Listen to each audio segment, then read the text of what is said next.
Good afternoon, ladies and gentlemen. This is Dr. Moby with Lifestyle TV, and today we are honored to have great guest Eric Patrick Thomas, who is really a great motivator for all of us. Let's welcome Eric. How are you, sir? Good morning. Thank you for having me, Dr. Moby. How Doing well. Yourself? good, good, good.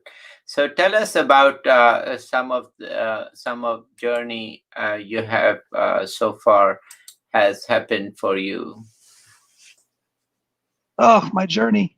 Well, about 23 years ago, I was Mhm, having an album release party for my group called Miscellaneous. We did hip hop music. And I went outside to check the parking lot. And I was outside maybe for 5 minutes.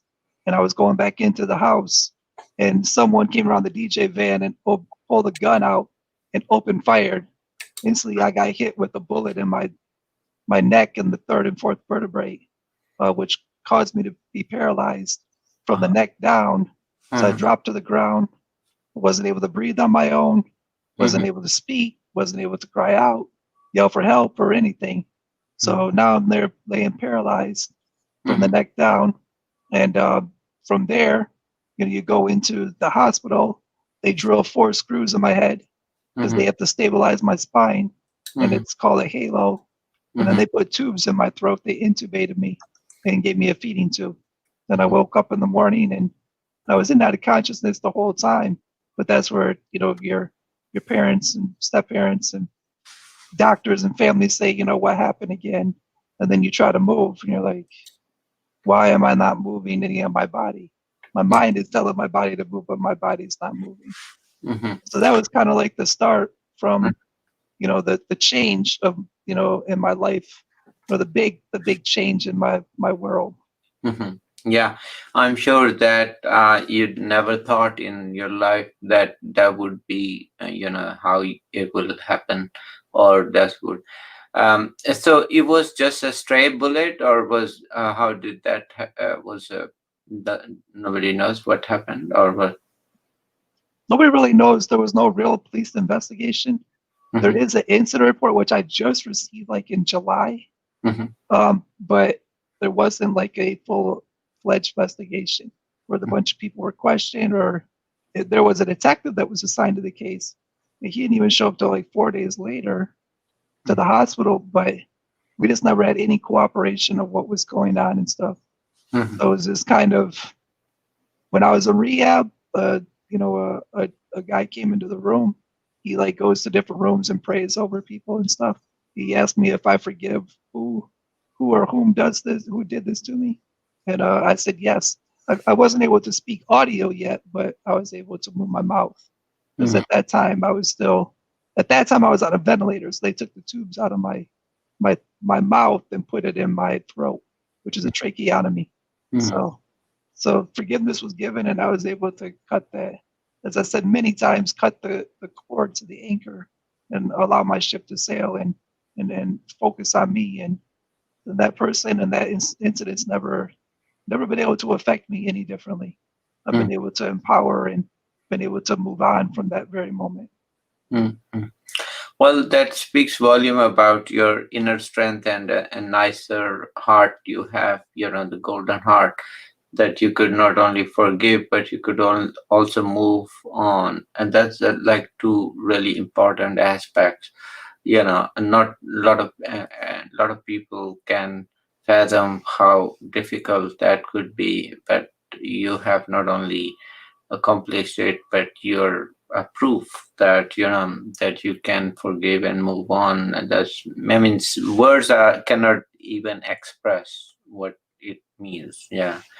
So kudos to you. You are a great inspiration for a lot of us that who might find some even smaller problems not and they might dwell into that, and they find it so difficult to deal with those.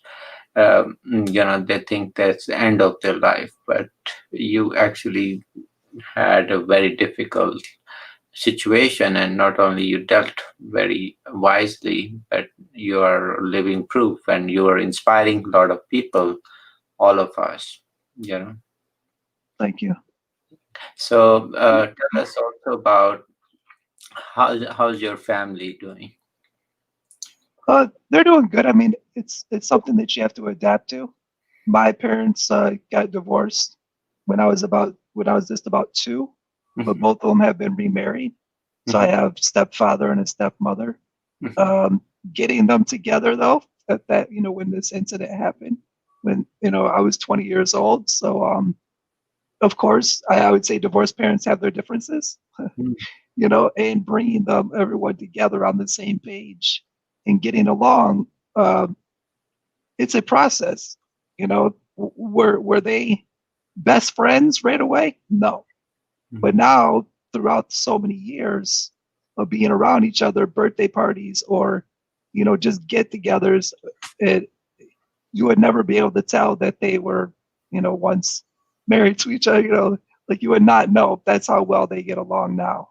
Oh, And it's just you just have to keep working at it. It's mhm, not something that's going to happen overnight. So yes, me and my both my parents and both my dads, both my moms, they all get along. mhm. They communicate, and but it took years. I mean, it took years for us to all develop these skills and being able to come together. Um, uh, so yeah, they're doing well. My mom, both my mom and my dad, they are both sort of well. My mom works sometimes, but my dad retired, and then he got another job. And then my stepdad, he's a teacher, and he did retire from teaching. And then my stepmom, she does caregiving. So, and we, I see, I see my mom. Uh, she was just here last night. Um, yeah, I think I've seen her like three times in the last like 11 weeks, 10 weeks. But that's just because of like a lot of it. With COVID, we've been kind of trying to stay away from each other. Like Mhm, everybody's been kind of because I got like four or five different people in and out of my house to provide care for me too. So mhm, it's challenging, with what's going on now, procedures and safety and cautions and stuff. So, mhm, but we seem to all be doing good. mhm. Now you're doing well. I mean, you can. You were saying at one time you were not able to talk, and now you can. And you were paralyzed, waist. All the four extremity, right, Yeah, neck down. Yep. down, and then Mhm. you have. But your speech. How is your feeding? Is that better? Yeah, it's better.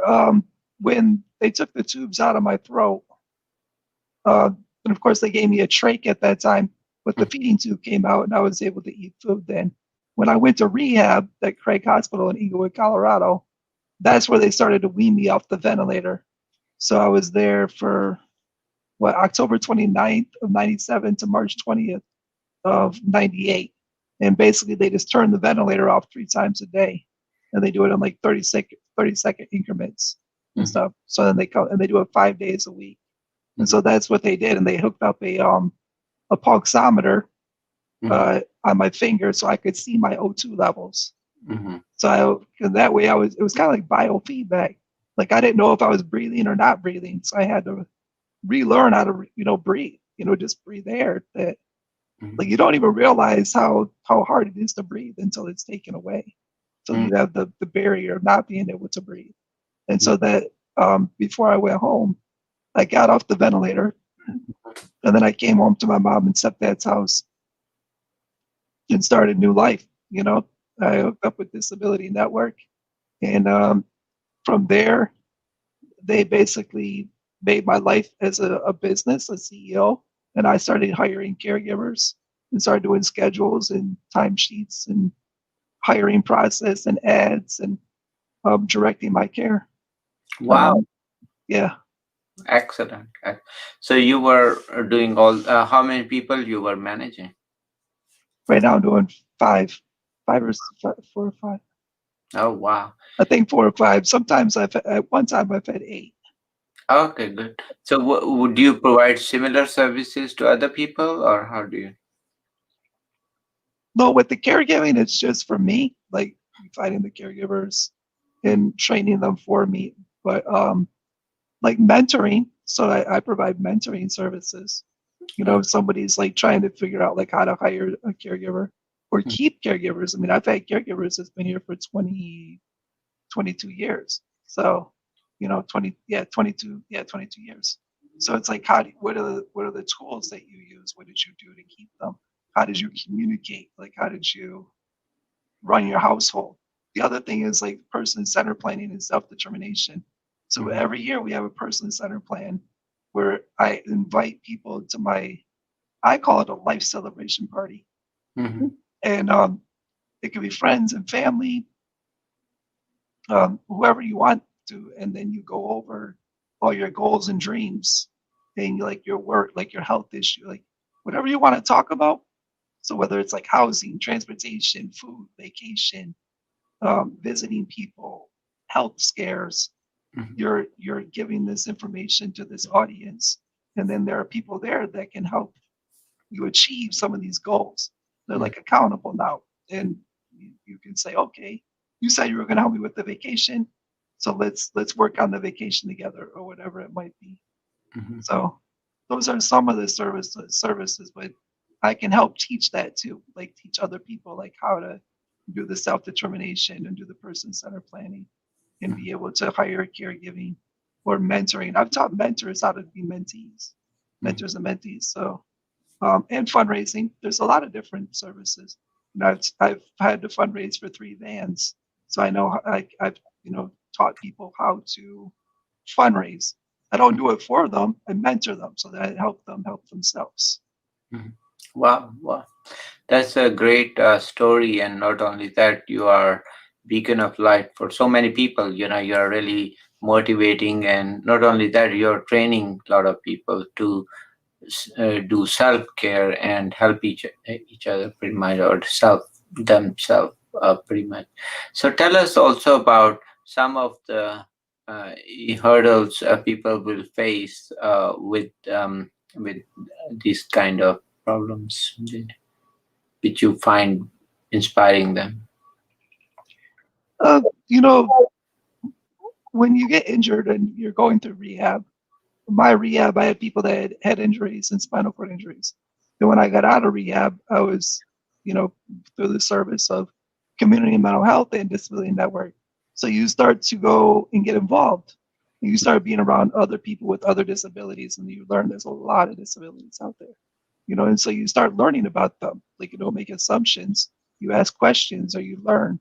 You learn about someone that's blind or hard of seeing, or that's deaf or hard of hearing, or has autism, or little person.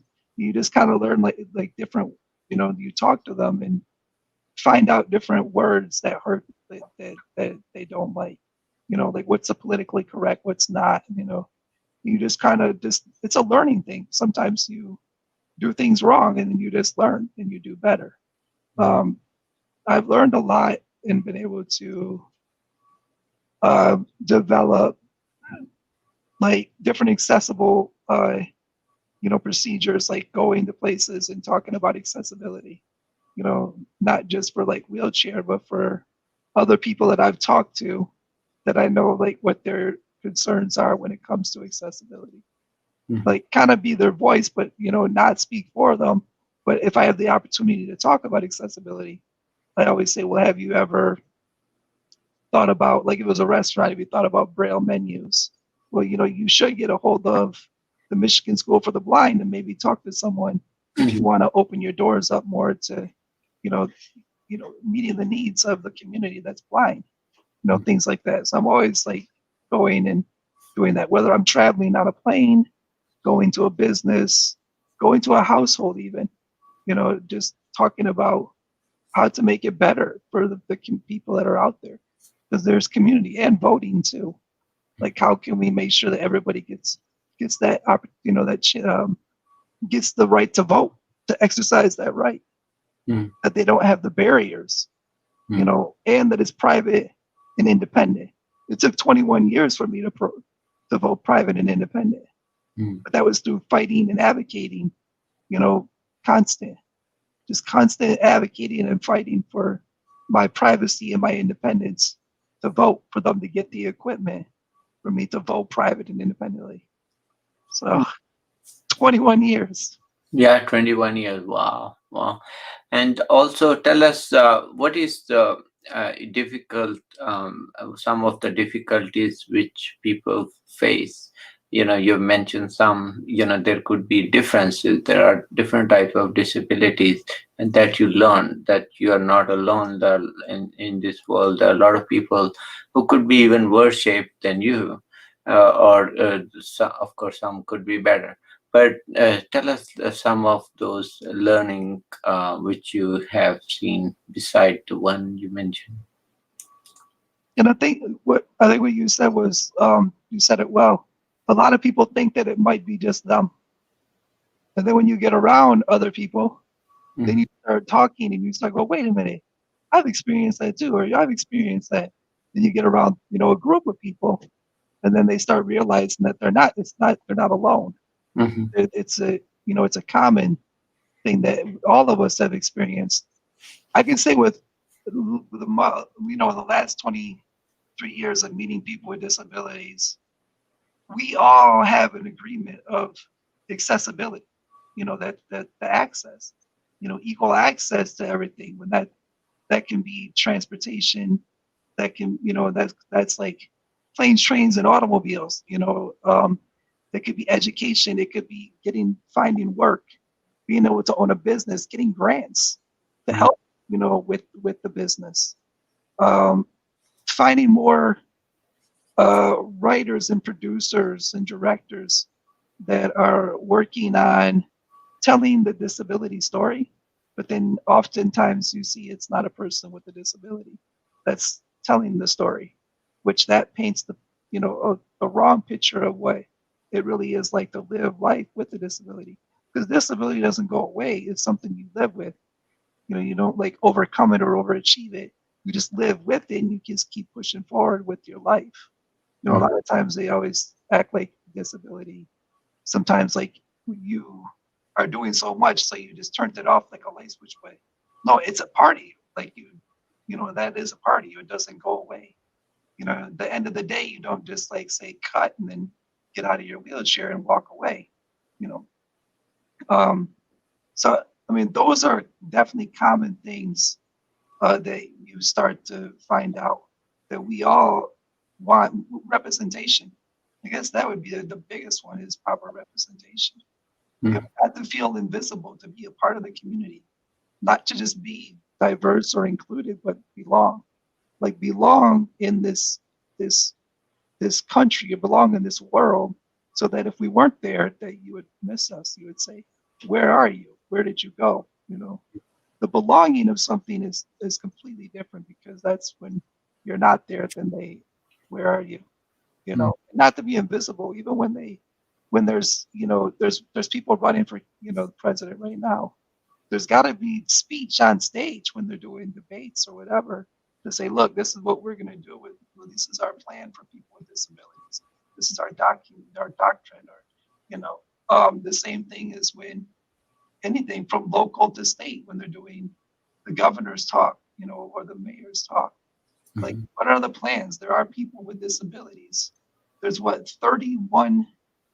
What I decided was it 31 million or 35 million registered voters of disabilities. It's a lot. Wow. It's a Yeah, lot. yeah, that's a lot. I think the article said it makes up 16.7% of the electoral vote. Wow. There's a lot. Yeah, that's a lot, and they can, really swing the votes. Sometimes some of these races come down to even 1,000 votes. So Mhm. those 16%, whatever, is a big number. And some of the unique problems, I would say some of the unique issues. So I'm glad that you're very vocal about that, and not only that, you are making sure people vote, and then not Mhm. only vote but also kind of speak about their issues. And a lot of people in your issues will not speak, or they are kind of upset on themselves, and then they think that this is the worst thing ever happened, and then that's the end of that conversation. But you are really doing a great service to all of those that you're speaking for them, and you are highlighting their issues. And not only But that, you're training them, right? You're training the staff, to how to take care of them, right?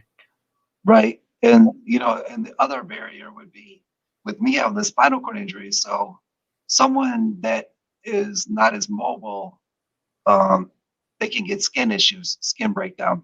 Hmm. Even a wrinkle in your clothes can cause breakdown in your skin.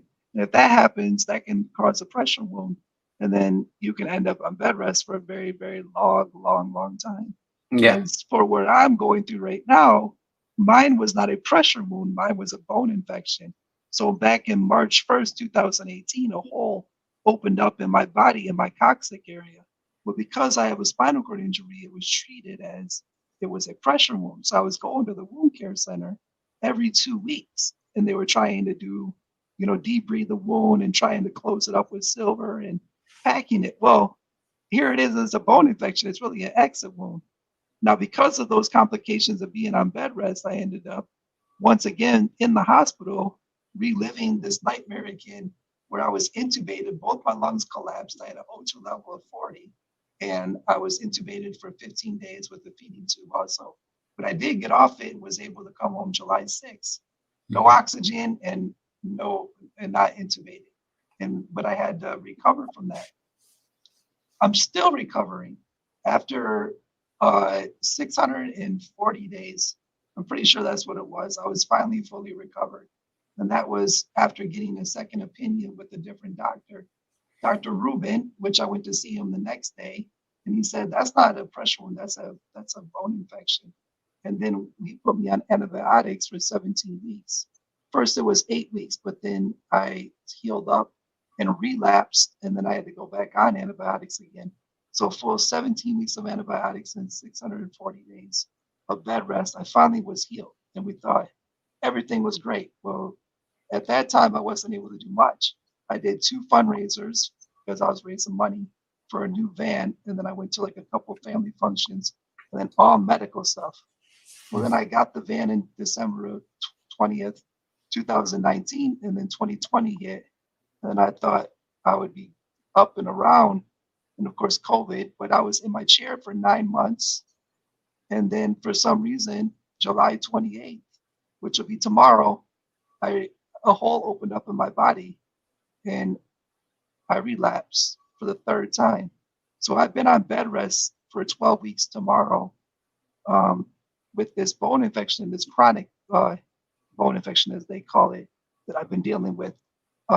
So it's completely really halted a lot of things. I haven't been able to go to my shop where my business is. I haven't been able to go public speak outside, in person. But actually, right now, everything's virtual, basically. So it's kind of like what I've been going through the last 670 days is what other people are now going through with this virtual stuff. I haven't been able to do it, do much. I haven't been able to go to the recording studio.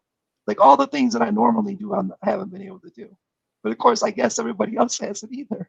But I mean, without pre-COVID, Yeah. that's what I was dealing with, since 2017. Mm. um, I was dealing with this already. With everybody, when the world went on pause, I've been on pause since 2017 or 2018. I'm sorry, 2018, March 1st, 2018. You know, my life was virtual. To be able to see me would be through Zoom or Facebook Messenger or StreamYard, Mm. um, or you just stop by, or but I wouldn't say that it didn't seem like a lot of people stopped by. I tried to get them to stop by, but I don't know. But I've been battling this, and now tomorrow's 12 weeks again. Um, One of my actionable steps that I started 12 weeks ago. I said, I'm not drinking anything else but water. So no coffee, no tea, no nothing, just straight water. Like something is triggering this infection to happen again. So I've been drinking nothing but water for my fluid intake. And about 100 ounces a day is what I'm trying to average out. I weigh probably about 200 pounds, so trying to drink at least half my body weight, and then just raw fruits and vegetables and proteins and maybe like 10% I get food that that's not that healthy, but mostly about I'd say 95% healthy is what I've been doing for 12 weeks. And I am healing, and I have not taken any antibiotics. And that was the route that I wanted to go to, because I could not just keep going back to the antibiotics, because that's going to cause problems in the long run, with resistance with the body and Yeah. stuff. Yeah. So yeah, so that's where I'm at now. So those are another complication of having a spinal cord injury. Now, what caused it?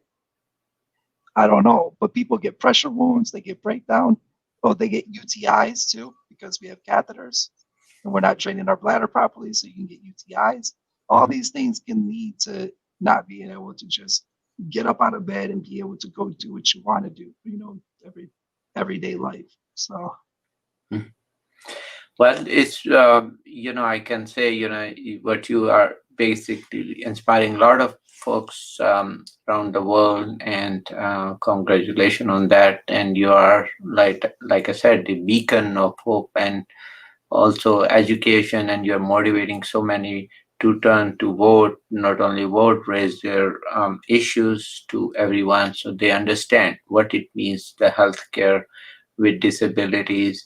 And there's more than one disability. So spinal cord have unique, but there are deaf, there are blind, there are people with spinal cord diseases, there are people with other diseases or amputations, and so forth. The list is long. And yeah, and but one thing for sure, if we listen to each other and we help each other, we can really make a difference. That's, I think, best we can have. We yeah, can. communication Mhm. is the key. Yeah. That's the thing. Like somebody said in one of these podcasts, a podcast I did, if you could have a superpower, what would it be? I said it would be the superpower of communication, to be able to communicate, to where people were about to conflict with each other, and then you were able to communicate and diffuse it, because it is. And the communication doesn't have to be just communication is understanding each other on whatever you say. You could say a color. One person could say blue, the other person could say black, and they could go, okay, okay, I know what you're talking about. I mean, that's really what communication is, you know. Hmm. Yeah, and that is communicate each other's thought and try to communicate the understanding. Not might not agree, and that's fine. That's normal, right? Everybody could have their perspective. Well, it's been a pleasure talking to you and learning a lot about some of the issues you face. So, any final thoughts you have for my audience? If they want to know more about me, you can Google Eric Patrick Thomas. Hmm. I also have a website, inspireshirt.com. Hmm. That's my one of my business is easy awareness by design. We specialize in graphic design, branding, apparel, and marketing materials. And we have a brand called Inspire. So please look at that. And then also on any social media, just look up Eric Patrick Thomas. If there's something that I said in here and you want to know more, just reach out to me. Direct message me. Say you saw me on the show, and just let me know what you need help with. Hmm. And Okay, so once again, your website, if you tell us the website one more time. Inspire Oh, shirt, inspireshirt.com. inspireshirt.com. Okay, so give us, everybody watching us, give us feedback and give us your comments, and it means a lot to all of us. And thank you for watching our show, sir. Thank you for coming, and we pray for your healthy recovery, and so you keep on motivating us and keep coming to our show. Take care. Thank you. All right, thank you. Take care.